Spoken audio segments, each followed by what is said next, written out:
Hello, buddy. Welcome back to Tin Man's Core Channel. I'm your host, Jeffrey Tin Man Taylor. Today, I'm finishing off my Mr. Haunted marathon for you guys.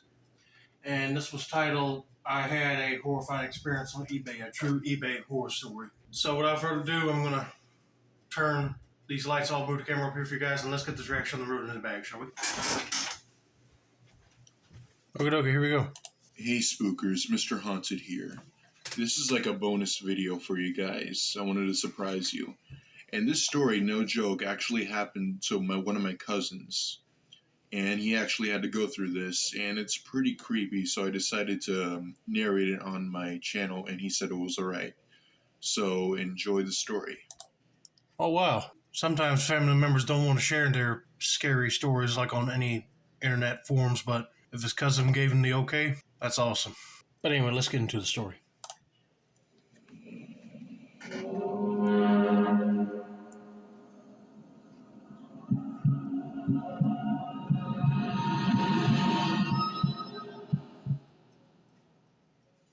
I was on eBay looking for the iPhone 6s because I had an iPhone 4S at the time and it was starting to break and it kept on shutting off.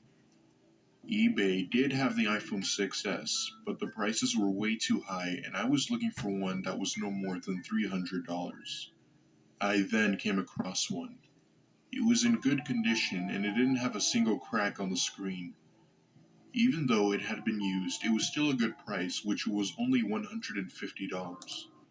$150, that ain't bad. He is right, because sometimes iPhones go for $300-$400 and maybe sometimes $500, depending on what model it is and what upgrades they put in it. And to be honest with you, I have not personally bought anything off of eBay, but my parents had.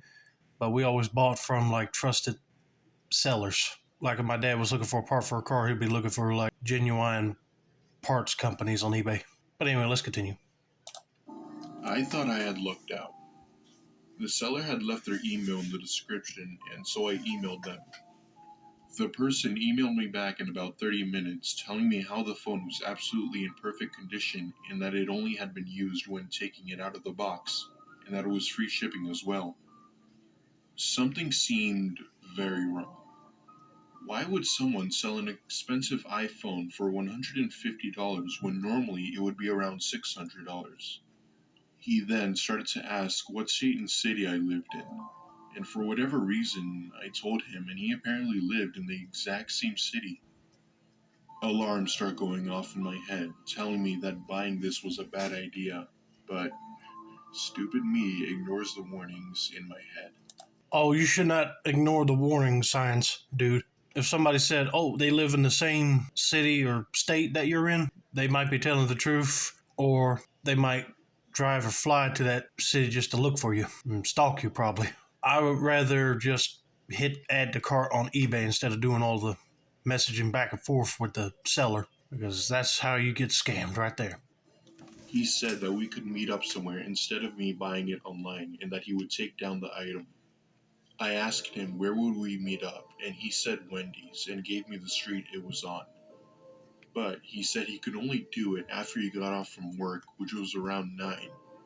I told him it sounded good and told him I'd be there, and I didn't feel comfortable giving him my number, so we had to communicate on Instagram through direct message. Wherever that street was, it was about an hour away, which wasn't bad. So at around 7:30, I put the address on my GPS and I start to head out. About 45 minutes into the drive, I start getting a bad feeling that I shouldn't be doing this. I then ignored it and kept driving, and eventually my GPS told me I was there. The area I was in was old and run down, and it kinda gave me the creeps. And then I noticed something. There was no Wendy's anywhere. I started messaging him to tell him that I was here when I saw a pair of headlights coming towards me, and then the car stopped and a man stepped out of the car and said, "Are you the guy that I'm meeting to buy the phone?" Yes I am. He then said, "Alright, the phone is in the car in the back seat. You could go get it if you want and give me the money." Stupid me walks to the back seat of the car and I see something in the back seat, but it was not at all a phone. There was somebody with a mask looking at me. He was hard to see, but I could still see him. I had to get out of this situation, and running wasn't the best option. Yeah, because if you run, they would have got out and probably had guns and start firing at you. But yeah, that should have gave you a red flag to start with, because if he says the phone's in the back seat, you could go get it if you want it. I'd be like, dude, why can you just not hand it to me and I give you the cash? It's that simple. But then I figured if he wanted him to go to the back seat of his vehicle, then I know it was a trap all along. He should run back to his vehicle ASAP and get out of there quick and call the cops before they decide to rob him or murder him. So I decided to act like I got a phone call from my girlfriend telling me that she had been robbed. I spoke on the phone, saying something along the lines of, "Oh, hey babe, what's up?" I really wasn't talking to anyone, it was just an excuse to leave without being suspicious.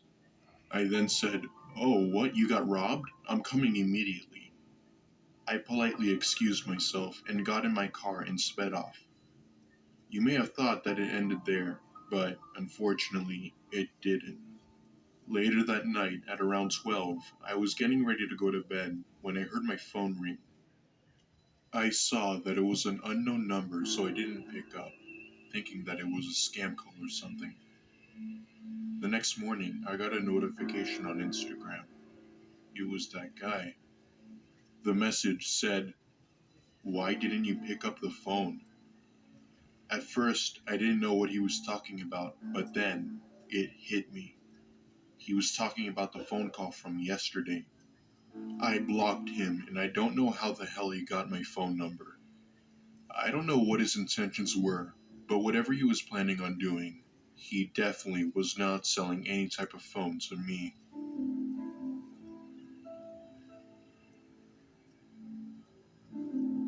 Thank God you came up with that whole fake scenario of your girlfriend getting robbed, because that saved your life right there. If you didn't act quick, them guys would have jumped up and probably robbed you of everything you got in your vehicle and left you stranded. You know, with all of this, he should have reported them to eBay security and also the cops. But I figured by the time he did that, he probably would have just removed the ad already and went into hiding somewhere else. And also, if he says meet you at a Wendy's and you don't see one there, I'd be like, something's fishy. I wouldn't have gone at all. Or tell him, hey, I found one that was a tad bit cheaper. Sorry, but I know he'll get mad at that too. But anyway, I hope you guys enjoyed this video. Don't forget to like, subscribe, turn on post notifications for more Mr. Haunted content like this. This has been another successful installment of the Tin Man Sport Channel. I'm your host, Jeffrey the Tin Man Taylor, and that's a wrap, and have a nice day, y'all.